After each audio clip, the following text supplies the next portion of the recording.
Barča nám jede ze smrku dolů na igelitové tašce. Je tady občas trošku obtížný terén, ale Barča to nevzdává a jede stále.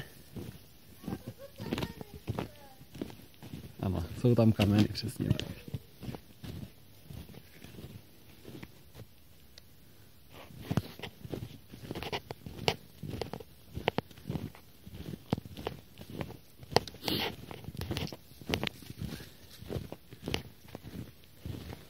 Asi ještě jízda bude pokračovat.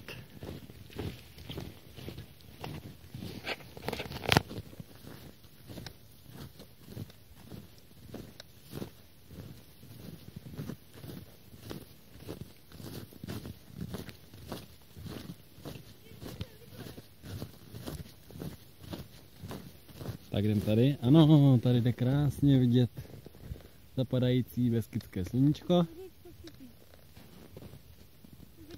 A tady je náš závodník, závodnice na igelitové tašce. A tady jsme právě teď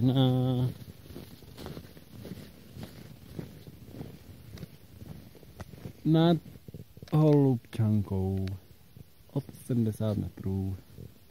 To mávej na kameru.